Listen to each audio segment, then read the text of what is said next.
Hello everyone, welcome to drama one. Part 12 की शुरुआत में हम देखते हैं कि ये दोनों रेस्टोरेंट में बैठकर आइसक्रीम खा रहे थे। सीन पूछता है कि तुम हनुल की फैमिली में कैसे आई। ग्रीन कहती है कि मेरे और हनुल के डैड बेस्ट फ्रेंड थे। मेरे डैड की बीमारी के चलते मौत हो गई। उसके बाद मेरी माँ भी चल बसी। मैं मेरी आंट के घर रहने के लिए जाने वाली थी, पर हनुल के डैड तभी ही आए और मुझे अपने घर में एक बेटी के तौर पर ले लिया। सीन कहता है कि फिर इस ग्रीन अम्ब्रेला का मतलब क्या है।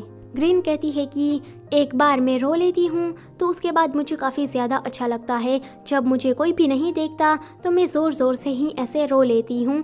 सीन कहता है कि अगर तुम्हें रोना हो तो तुम मुझे बुला लेना। मैं तुम्हारा अम्ब्रेला तो नहीं बन सकता, पर मैं तुम्हारे साथ ज़रूर रह सकता हूँ। वापस जाते टाइम ग्रीन अपना अम्ब्रेला सीन को दे देती है।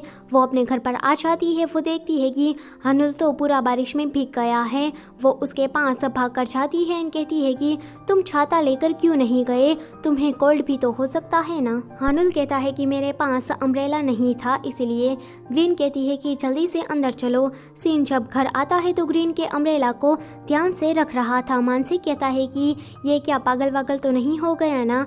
वो उसे पूछता है कि तुम आज इतने खुश क्यों हो, तो सीन उसे कोई भी जवाब नहीं देता है। हनुल जब अपने रूम में आता है तो काइली उसे कहता है कि तुम्हें मुझे बुला लेना चाहिए या फिर अम्ब्रेला खरीद लेना चाहिए था ना। तो हनुल कहता है कि मेरी टाइमिंग ही खराब थी।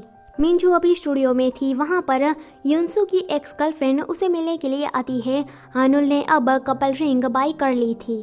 युनसू ये देख लेता है। वो उसे कहता है कि क्या ये ग्रीन के लिए है ना। तो हनुल कहता है कि नहीं, ये अच्छा था इसलिए मैंने बाय कर लिया। युनसू कहता है कि देखो, तुम्हें जल्दबाजी नहीं करनी चाहिए।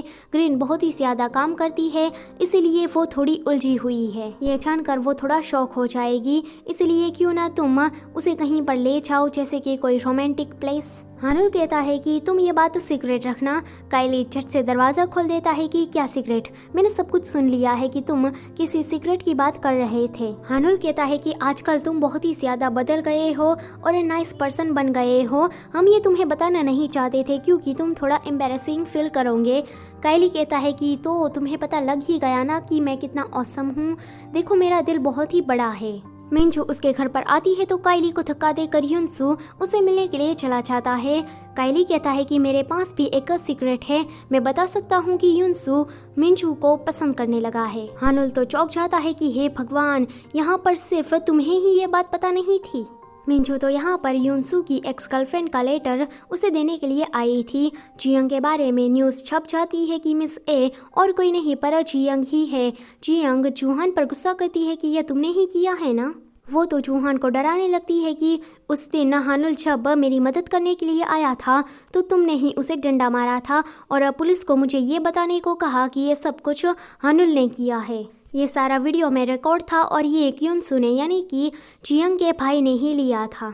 जूहान तो ये देखकर डर जाता है। वो तो कुछ भी नहीं बोल पाता। सीन के टॉप में जाता है और जियंग की जो फोटो थी जिसमें जूहान भी दिखाई दे रहा था, वो सारी फोटो वो चिपकाने लगता है। उसकी सारी मेंबर भी ये सब कुछ देख लेती है। सीन जियंग से कहता है कि कैटॉप ने जिनू को निकाल दिया, तो तुम्हें क्या लगता है कि ली चोंगसुक आगे क्या करेगा। वो आगे चलकर तुम्हें भी छोड़ ही देगा। सीन कहता है कि मैं पक्का यकीन से कह सकता हूँ कि उस दिन कबर्ड में छुपकर तुम्हारे भाई ने सारे इंसिडेंट की वीडियो ली थी, तो तुम उस वीडियो को मुझे दे देना और जूहान को फंसा देना। आज का न्यूज़पेपर भी तुमने पढ़ ही लिया होगा। अब तुम तो नहीं चाहती ना कि तुम्हारी फैमिली और खुद तुम सड़क पर आ जाओ। उस आर्टिकल को छपने के बाद तुम्हारे बारे में सभी लोग बुरा भला बोल रहे हैं। अगर मैं ये फ़ोटो को लीक कर देता हूँ फिर तो सीओ ली तुम्हें निकाल ही देंगे, इसलिए तुम सोच समझ कर कुछ फैसला लेना। पूरा दिन ऐसे ही निकल जाता है। युनसू ने अभी तक उस लेटर को खोलकर नहीं देखा था। सीन वहाँ आता है तो जयहुन उसे बता देता है कि यह लेटर युनसू की एक्स गर्लफ्रेंड ने दिया था, जो कि मिंजू यहाँ डिलीवर करने के लिए आई थी। मिंजू युनसू का करंट क्रश है। बेचारा बड़ी ही दुविधा में है। सीन उस लेटर को लेकर पढ़ लेता है। वो कहता है कि इसमें तो कुछ भी नहीं है। वो जानही को देखना चाहती है। काइली कहता है कि तुम अब फंस गए हो मिंजू और जानही की माँ के बीच। सीन कहता है कि क्या कहा। हनुल कहता है कि बस करो ली बांगुल। सीन कहता है कि ये ली बांगुल कौन है। जयहुन कहता है कि अरे कोई पॉइंट की बात तो करो।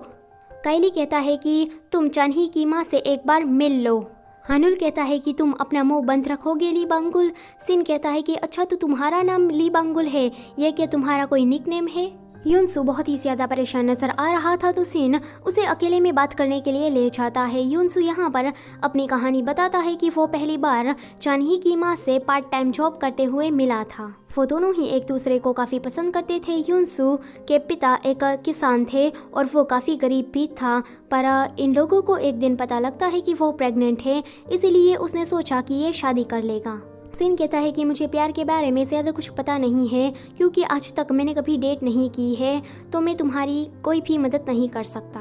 युनसु कहता है कि जब भी तुम उसके बारे में सोचते हो तो तुम अपने आप ही स्माइल करने लगते हो, जब वो तुम्हारे साथ नहीं होता तो तुम उसे काफ़ी मिस करते हो। इसे ही प्यार कहते हैं। रेडियो शो में जाकर आज ग्रीन बहुत ही ज़्यादा थक गई थी। हानुल उसके पास आता है तो ग्रीन उसे पूछती है कि क्या तुम्हें कोल्ड नहीं हुआ है, कल तुम पूरा भीग गए थे। जैसे ही युनसु की बात हानुल को याद आती है तो वो बीमार होने का नाटक करने लगता है, तो ग्रीन कहती है कि चलो फिर डॉक्टर के पास जाते हैं। हानुल कहता है कि नहीं, मैं एक सेलिब्रिटी हूँ तो लोग मुझे पहचान लेंगे। ग्रीन कहती है कि हाँ ये बात तो ठीक है, अब मैं क्या करूँ? हानुल कहता है कि क्यों ना हम तारे देखने जाए। ग्रीन कहती है कि हाँ तो फिर चलो बाहर। हानुल कहता है कि नहीं, मुझे कहीं बाहर जाना है, मतलब कि बहुत ही ज़्यादा दूर, तुम समझ क्यों नहीं रही हो? वो गुस्सा होकर वहाँ से चला जाता है। सीन अभी अपने स्टूडियो में था। वो देखता है कि ग्रीन क्या अभी तक रेडियो शो से वापस नहीं आई है। वो तो स्टूडियो से बाहर जाने लगता है। वो चलते चलते ग्रीन के घर तक पहुँच जाता है। वो खुद शौक था कि वो यहाँ कैसे आ गया। उसे युनसु की बात याद आती है तो वो कहता है कि हे भगवान, ये कैसे हो सकता है। वो तो वापस जाने लगता है पर ग्रीन कचरा फेंकने के लिए बाहर आई थी तो वो उसे देख लेती है। बाद में ये दोनों रास्ते में चल रहे थे और चलते चलते तारे भी देख रहे थे। चूहान सियोली जोंगसू के पास आता है। वो कहता है कि सिन के पास मेरी फ़ोटो है और जियांग के पास तो मेरा पूरा वीडियो है, अब मैं क्या करूँ? वो काफ़ी डर रहा था। सियोली उसे कहता है कि तुम कुछ मत करो। अगले दिन ये सारे लोग मिलकर तारे देखने के लिए जा रहे थे।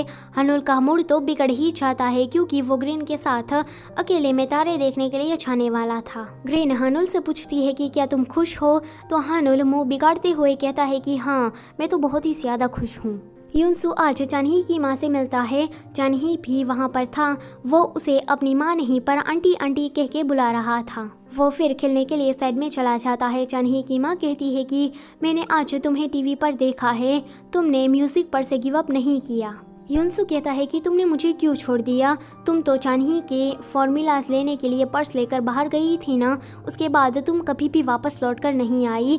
मैं कुछ सालों तक यही सोचता रहा कि तुमने मुझे क्यों छोड़ दिया। तो चानही की माँ कहती है कि उस दिन मेरी माँ मुझे लेने के लिए आई थी। पहले हम लोग बहुत ही ज़्यादा गरीब थे, हमने काफ़ी बुरा वक्त बिताया है। तुम्हारे साथ रहकर मुझे ये एहसास हुआ कि मुझे भी इसी तरह से स्ट्रगल करना पड़ेगा, इसीलिए मैं वहाँ से चली गई। उस दिन मेरी माँ मुझे खुद लेने के लिए आई थी तो मैं उसकी कार में बैठ गई, प्लीज़ मुझे माफ़ कर देना। ये लोग फिर रेस्टोरेंट में खा रहे थे, लास्ट बार डिनर कर रहे थे। चानही बाजू वाली टेबल पर देखता है कि एक लड़की की माँ उसे खाना दे रही है, पानी दे रही है। चानही की माँ भी बिल्कुल वैसा ही कर रही थी।